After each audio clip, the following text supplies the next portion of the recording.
In the name of the Father, of the Son, of the Holy Spirit. Amen. Come, Holy Spirit, fill the hearts of your faithful and enkindle in them the fire of your love. Send forth your Spirit, and they shall be created, and you shall renew the face of the earth. O God, who by the light of the Holy Spirit instructs the hearts of the faithful, grant us with the same Holy Spirit to be truly wise and always to rejoice in his consolation through Christ our Lord. Amen. Amen. Amen. From the Holy Gospel according to Saint Matthew. Glory to you, O Lord. Jesus said to his disciples, "You have heard that it was said, 'You shall love your neighbor and hate your enemy.' But I say to you, love your enemies and pray for those who persecute you, that you may be children of your heavenly Father. For he makes his sun rise on the bad and the good, and causes rain to fall on the just and the unjust. For if you love those who love you, what recompense will you have? Do not the tax collectors do the same? And if you greet your brothers only, what is unusual about that?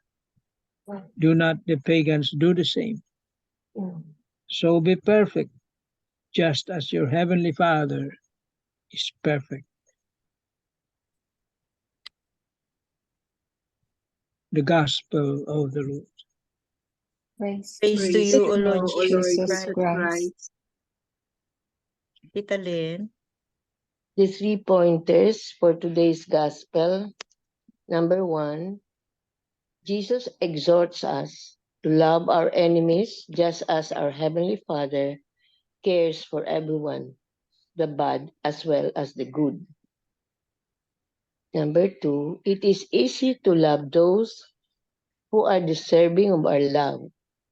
The test of the depth of our love for God is in whether we're able to love those who are not lovable or those who have done us wrong.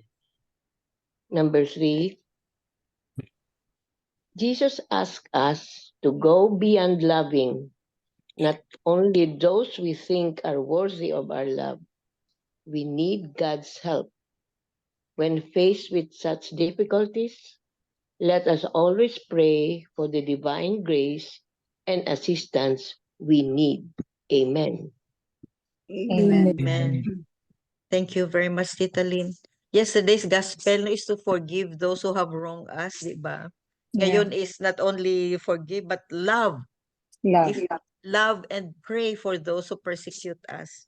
Wow, very challenging, no? Challenging. Very, very challenging.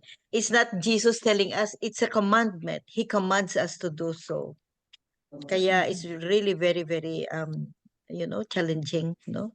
Because in our age, no, in our stage of life, no, we have experienced how it is to be persecuted, siguro, how we are being not like, if not love, no, not like, no, or maybe some gossips against us, or anything, no, at our age, we have experienced that in one way or another, no, but it's so challenging, no, that okay, I forgive you, just like yesterday's gospel. Okay, I forgive you. But today, Jesus is telling us, love those enemies, love those who persecuted you, and pray for them. So challenging talaga. So it's a challenge, another challenge for us being Christian. As a Christian, we are really commanded to love our enemies, not only to forgive our enemies, to love our enemies and pray for them. So can we do that? It's doable. It's only the divine. It's only the divine intervention or divine grace that we can do this. Just like what I said yesterday, no, divine love. It takes a lot of divine love. We pray for the divine love to forgive. And now we still need the divine love to love those who persecute us or who have persecuted us or have sinned against us. We need to pray for this divine love, and it's a grace. Amen. Amen. Amen. 66 days Yeah, please go ahead, Tita Helen. po. love your enemies. Against the popular Jewish understanding of love limited to one's neighbor, that is, one's fellow Israelite, Jesus extends the love commandment to one's enemies, one's adversaries or outsiders. The sole motive is that you may be children of your heavenly Father. Jesus' command to love is based neither on the hope that the enemy may lose his hatred by one's response of love, nor on the sentimental view that there are no enemies, all peoples being brothers and sisters to one another. Jesus affirms the category of enemy, but demands love based wholly upon the nature of God, who loves without limit. The disciples, adopted children of God, must prove their legitimacy by showing the family likeness. This means loving in the way the Heavenly Father loves, all embracing without discrimination. Amen. Amen. Thank you, Tita Helen. In other words, love unconditionally. Opo, Yeah, without thank you. Without discrimination. Thank you, Tita Helen. welcome po, Yeah. tita. Mahirap kasi the topic is to use a parang inappropriate na term, no? Kasi it's like overused. Ang topic natin ngayon is overused. Parang napuno na tayo ng love mula't mula pa, di ba? Ang topic palagi ng gospel Love. ay love. Okay, so parang naubos na lahat ng pwede mong silipin na reflection or ang nakita ko na isang homilist, na sinabi niya, it is impossible for you to love without giving. Okay? It's impossible to love without giving. Pero before that, bakit kailangan utusan tayo ni Jesus, love your enemies? Bakit ganun? Kasi siyempre, yung pagmamahal natin sa kamag-anak natin, sa parents natin, sa friends natin, natural yun. Mas hindi mo iutos. Kung minsan nga, pinipigilan ka pa ng parents mo, wag yung lalaki yan. Wag yan, makipag-boyfriend yan. Siya pa rin, di ba? So, yun. Kaya siguro talagang alam ni Jesus yun na ganun tayo. So, alam niya na left to our own devices, we're not going to love our enemies. In fact, we will think of ways to make them suffer. Yun ang natural. Human nature kasi natin. Oo, human nature. So, yung sabi na love your enemies ay reminder yun. Tapos, ang niya doon ay sa dulo, so that you will become like children of God. Yun ang niya. So, it is really a commandment in itself na love your enemies. Wala siyang pasubali doon. Wala siyang sinabing love your enemies pag humingi siya ng forgiveness. Basta sinabi niya, love your enemies. Tapos, yung sabi nga ng isang homilist, it is impossible to love without giving. And sometimes the other way works. Pagka nahihirapan tayong magmahal sa isang tao o sa isang if we take the effort to give something to that person, maybe something material, maybe something like a nice greeting. Alam mo, medyo hindi kayo magkaibigan nito, pero you really make the effort to say hi, ngingitian mo siya, you are giving something sa kanya. Okay? Tapos, if these things don't work, sabihin, ganun pa rin, then you pray. Kasi yung prayer mo para sa Kanya ay hindi subject sa Kanyang approval. Yung prayer mo ay papunta sa Panginoon. And it is God who hears it. And all prayers are heard. All prayers are accepted by God.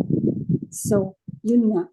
Kung ikaw nagiging mabait sana, nakikipagkaibigan ka sa, sabi nga ng pare kanina, sometimes we find it hard to forgive. We find it hard to kasi we really don't understand kung ano ang sitwasyon noong kinagalitan natin. So try putting yourself in his shoes. That's one step. Second, always remember that that person is just like you.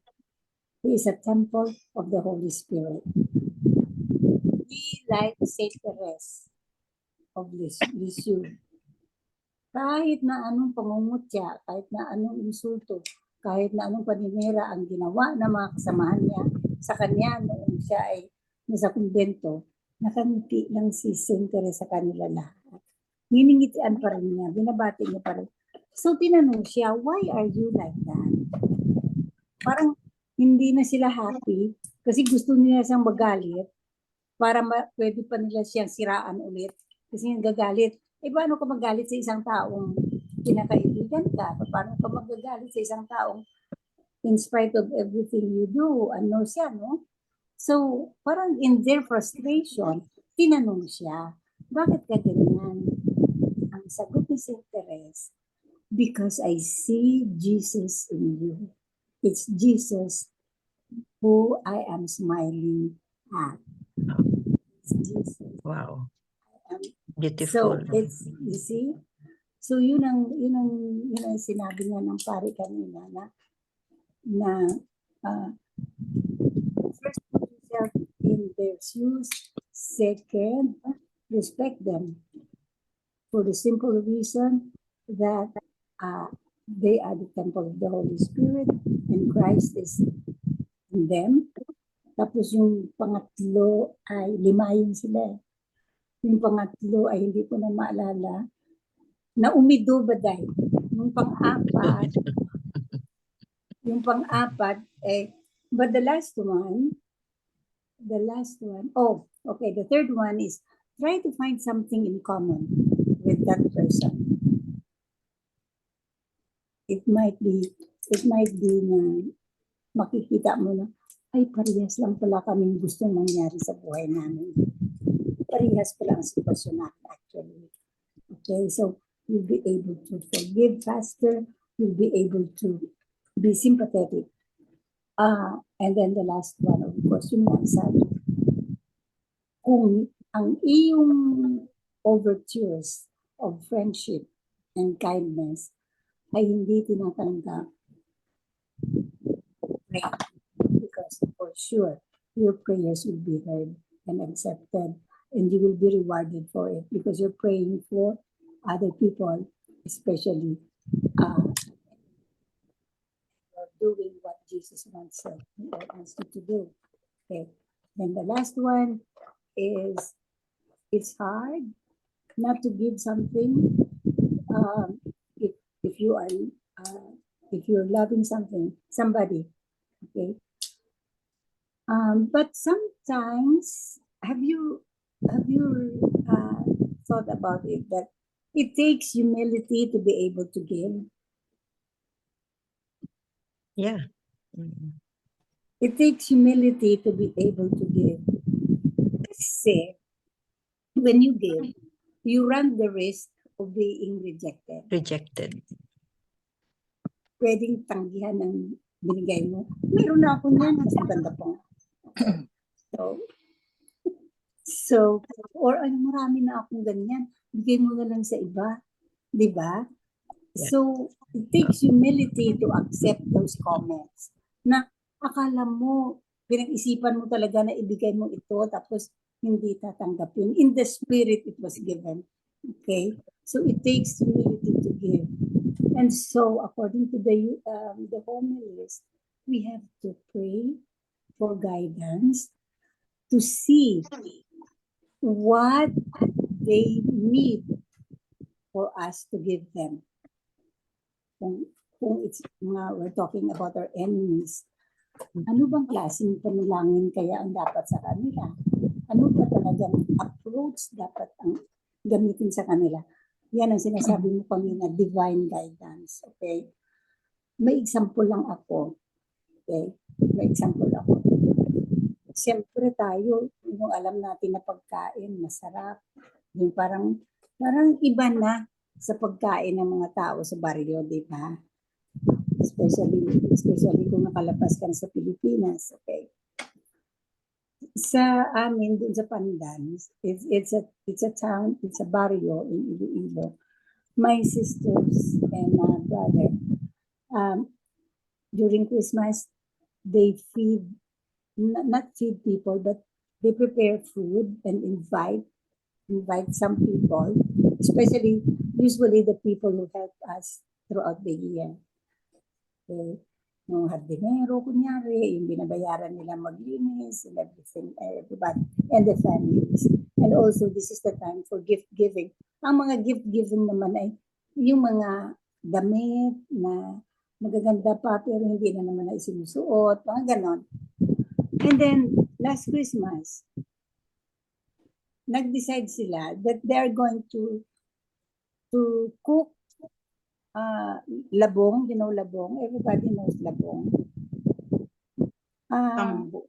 Tambo sa Tagalog. Bamboo shoot. Tambo. Okay. Oh, Bamboo bamboo shoot. shoot. Oo, tambo. Bamboo Oh, bamboo shoot. They decided na in addition sa inihaw na baboy, in addition sa mga meat dishes, ay ano sila ng tambo with ginataan nila, and then nilagyan nila ng shrimp. Okay. Nung nagkainan na-observe nila, mukhang mauubusan tayo ng tambo. So then, they said, hoy, leave some for us because we like to eat that too. You know, these people, they laugh and said, because, you see, because we like this.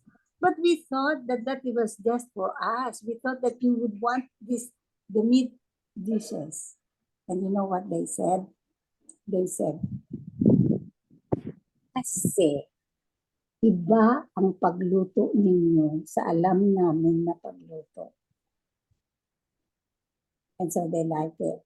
So this is like a result of praying for guidance to give the people what they want They like. to get, To please them. to please them. Amen. Thank you, Amen. course. Thank you. welcome. Yeah.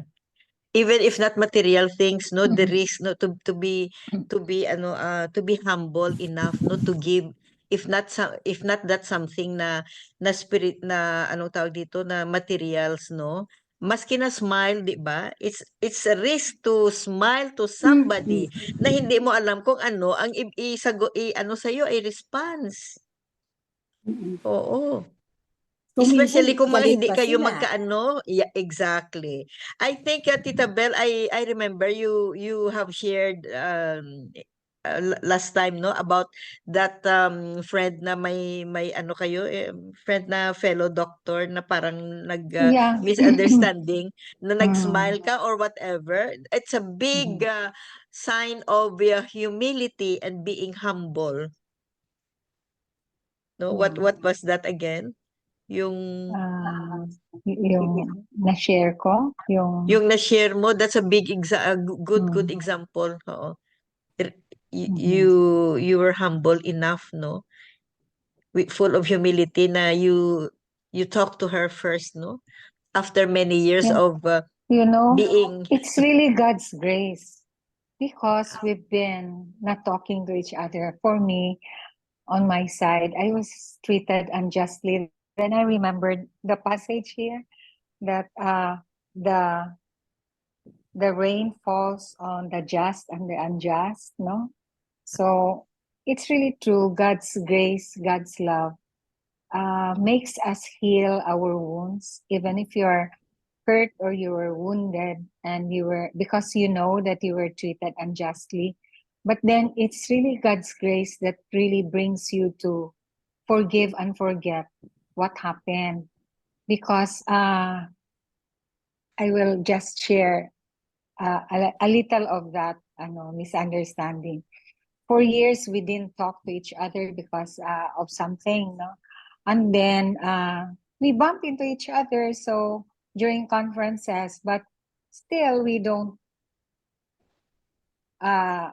we disregard each other, no? So one time when we were vying for an accreditation, I was looking for my bag and it happened that her bag is exactly the same as my bag. So I was asking, oh, my bag is here. Then she said, no, that's not your bag. My bag was taken care of by the resident that I didn't know. So the resident took my bag and carried it for me without my knowledge. And I mistook her bag as my bag. So when I said, oh, my bag is here, and no, it's my bag.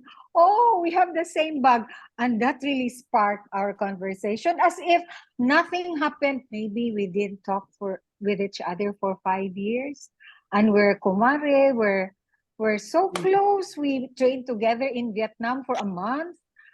So you can just imagine our closeness. And I took her in the hospital so that she can practice on what we trained for in Vietnam, and we really did surgery together. We go home 3 o'clock dawn, 5 o'clock dawn, as if we were really sisters, blood sisters. Then that thing happened, and with God's grace, as if the 5 years that we have not talked to each other, as if nothing. I talked to her, oh, we have the same bag after all. Then we were good friends back again. And I said, how great is the Lord? How great is really the Lord, no? That Because He of the made bag. things happen. That He made Mm. things happen, man. For us, if we just rely on our human powers, it will not happen, because I just can't tell you enough, no? So with God's grace, really we will be healed of our hurt, our anger, our Listen, everything, no? We will really be healed with God's grace. For human, for man, it is impossible, but for God, it is really possible. Amen. Amen. So that's what we call Tita Bell, orchestrated by God, no? Oo nga. Yeah. How You went to great the is the conference Lord. together. Oo, tapos I never you have thought, the same I you have the never same thought we bag. will reconcile that day. Not easy pala. Easy. You And buy the no, same it's forgot bag. as really, if, huh? Yeah. Very it's nice, really no? God's grace. It's really God's Yeah. grace, God's time. really. God's grace. Because your friend could easily have said, ano? Akala mo ikaw lang may bag ganito? And that would have made it. It's true. Exactly the same color, exactly the same size, exactly the same brand. So, Mabuti din siya. it's really God's will that Yeah. you be reconciled. Because God's way talaga, Tita Cor. Grabe yun talaga ang God. Bakit? Ay, Ikaw lang naku. ba ang marunong magbili ng ganito kaganda na bag? ano nga, Yun I mean, lang. it could No? have turned out that way. Kaya nga, Yeah. talagang nakaplano, talagang ganon. Oo. Talaga. Good natured din siguro itong kaibigan mo, no? Good natured Ay, din. Kaya she yeah, is. kaya lang I during just that didn't, time ba? Oo, I something just happened, cannot no? understand why it happened ba. The bad See, incident. So, the power of the Things divine happen. intervention. Divine love yeah, true. is beyond our control. Divine love, divine plan, divine Divine. way, Mm-mm, everything. Yeah. Amen. So Amen. everything is love. Everything is love. Yeah. Yeah. Everything is So, love. thank you That's very why much. Tita Cora may say that it is a worn out topic, but that's the reality. God is love. Yeah. Yeah. We cannot avoid the topic. Oh, Yeah, because God it's is all love. love. It's God all is love. love. Wow. Thank you very much. Thank you. So not so sure. Not so sure. It says here, love your enemies. This is not an easy command. It is a command. It is a command of love. First, he calls us to love our enemies. And who are our enemies? Alam na natin yun. Hopefully, we do not have enemies in the sense of those who we have willfully chosen or hate.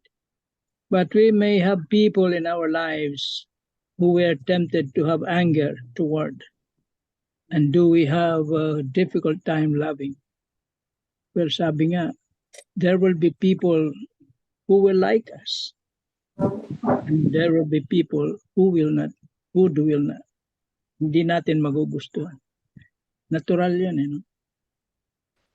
To love them does not necessarily mean we must become best friends with them, but it does mean we must work toward having a true affection of care, concern, understanding, and forgiveness towards them. This can be hard to have toward everyone, but it must be our goal. The second part of this command will help. Praying for those who persecute us will help us grow in proper love and affection we need to foster. This aspect of love is quite straightforward, even though it is also quite difficult. Well, alam ng Diyos yung kahinaan ng tao. See, that we are weak. We are sinful. But He understands us. Naintindihan niya yung tao. See? He will give you all the chances. Well, meron kang kagalit, no? O meron gumawa sa iyo ng hindi tama. It will take time. Pinatay yung kaibigan mo or pinatay yung member ng family mo. Hindi ganun kadali yun. No? Naintindihan ng Diyos yun. Hindi mo naman pinasabihin, I forgive you. No, hindi, wala yun. Hindi yun. Takes time. Gaya ng sharing ni Tita Bell. It takes time. Years sometimes. Because you have to pray.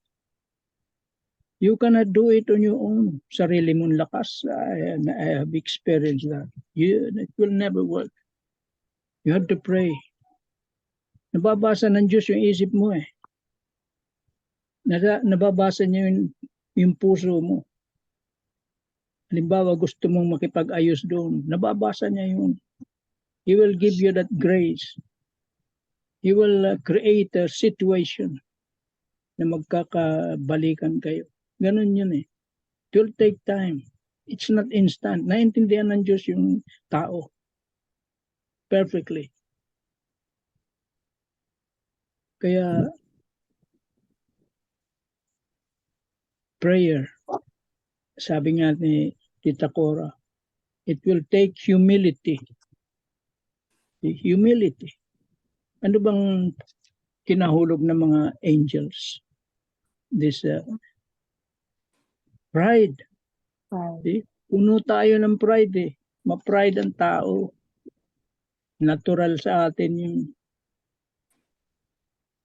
Kaya, it takes humility really to forgive and to ask for forgiveness.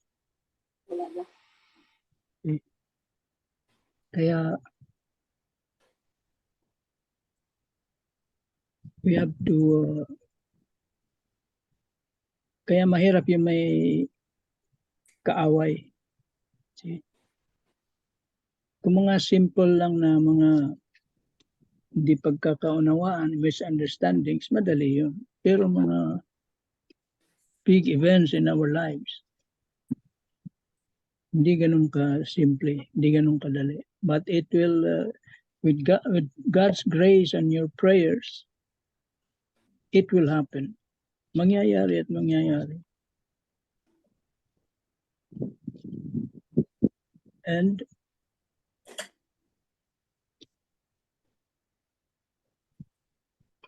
you will never. Kaya yung mga nararamdaman nilang malapit na sila, maraming kwento tayo na didinig siguro na nakikipag-ayos na sila sa mga taong nasaktan nila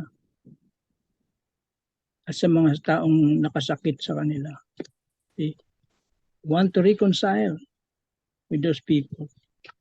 Kasi you can never enter heaven kung meron kang kagalit, may kaaway ka na hindi mo naka-reconcile. You will never enter. If you go to purgatory, if luckily you go to purgatory, you will suffer there until the last penny. Kaya ang bigat nun. Last penny, we do not know. 1 year to 1,000 years. 1,000 years to 1 year, that is eternity. Once na pumasok ka sa eternity, wala nang time. Hindi ka na covered ng time. Kaya dito pa lang sa lupa, makipag-ayos ka na. Reconcile. Or else, hindi talaga. Forgive us our trespasses as we forgive those who trespass. Ganun lang kasimple. Life is simple but complicated.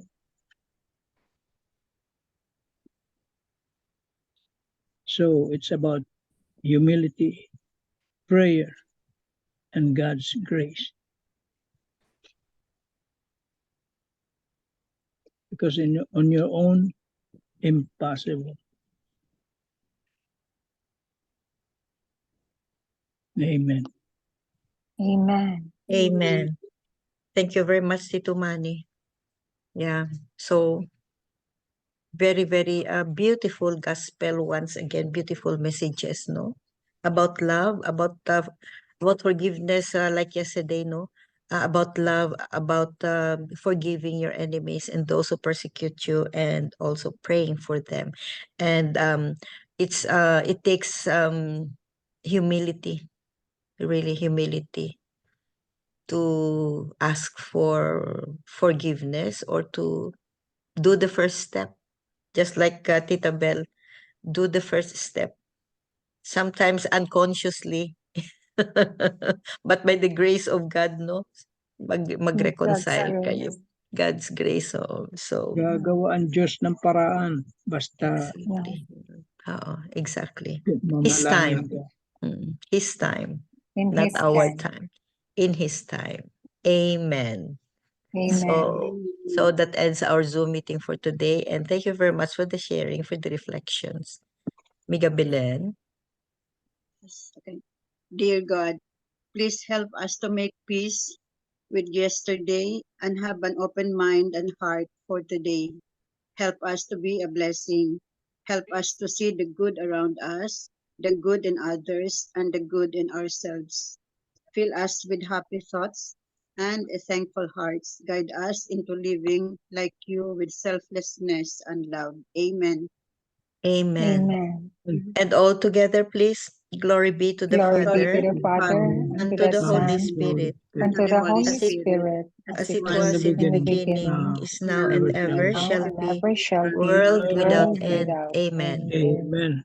In the name of the Father, of the In the Son, of the Father, Holy and the Son, Spirit. and the Holy Spirit. Amen. Thank you all. Thank you very much. Thank you. Love you guys. Bye. Love Bye. you. Love you. Bye.